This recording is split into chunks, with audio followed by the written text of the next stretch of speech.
Million litres per day. Million litres per day అంటే 10 లక్షల లీటర్ల నీళ్లు.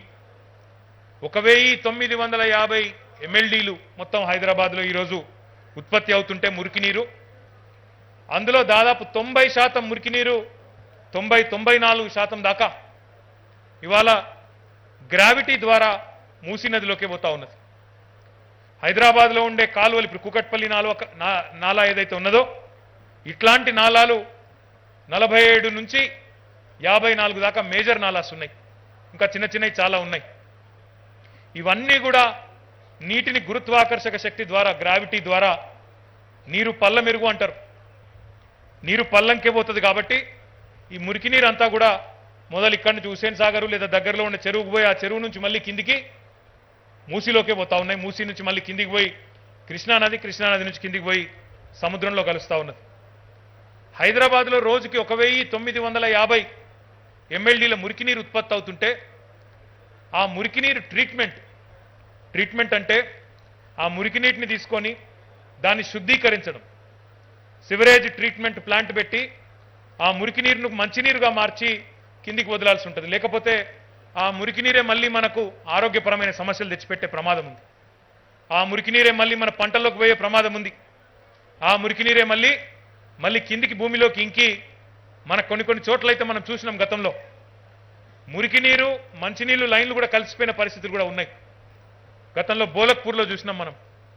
గత ప్రభుత్వంలో ఆనాడు ముషీరాబాద్ నియోజకవర్గంలోని బోలక్పూర్లో 2 లైన్లు కలిసిపోవడం వల్ల మురికి నీటి లైను అదేవిధంగా పక్కనే ఉన్న మంచినీటి లైన్ కలిసిపోవడం వల్ల 9 మంది ప్రాణాలే కోల్పోయిన పరిస్థితి. కాబట్టి మురికి నీరు శుద్ధి చేసిన నీటిని నాళాల్లోకి వదలడం, అవే నీళ్లు కిందికి మూసీలోకి పోవడం అనేది అత్యంత ప్రాధాన్యం కలిగిన పని. లేకపోతే దీనివల్ల ఆరోగ్యపరమైన సమస్యలు రావచ్చు. గతంలో జరిగినట్టు కొన్ని చోట్ల ఆకస్మిక ప్రమాదాలు కూడా జరిగే అవకాశం ఉన్నది. భారతదేశంలో ఈరోజు 8 మహానగరాలు ఉన్నాయి. ఢిల్లీ, బాంబే, కలకత్తా, మద్రాసు, బెంగళూరు, హైదరాబాదు, ఇట్లా ఈ స్థాయి నగరాలు ఒక 8 దాకా ఉన్నాయి. పూనా, అహ్మదాబాదు ఇట్లాంటి స్థాయి కలిగిన నగరాలు, 50 లక్షల పైసలకు జనాభా కలిగిన నగరాలు ఒక 8 దాకా.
साथ ही मददगार होगा।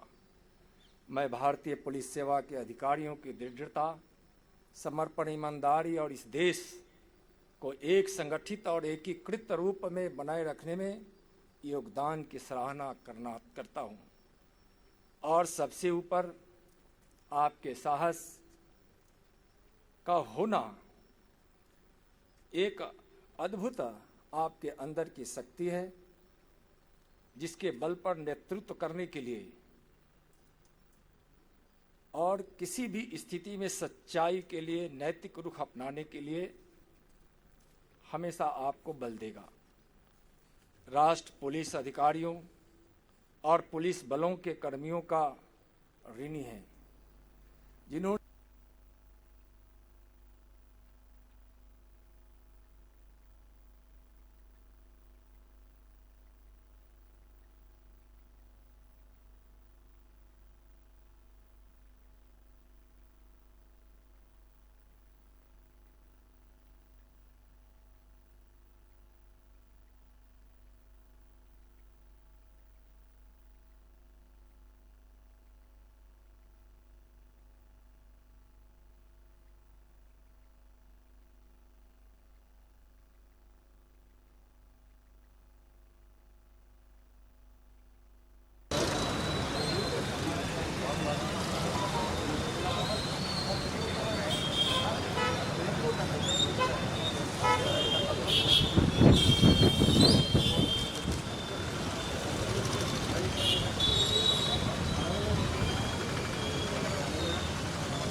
थोड़ा सा हिलन में कैसे लेंगे?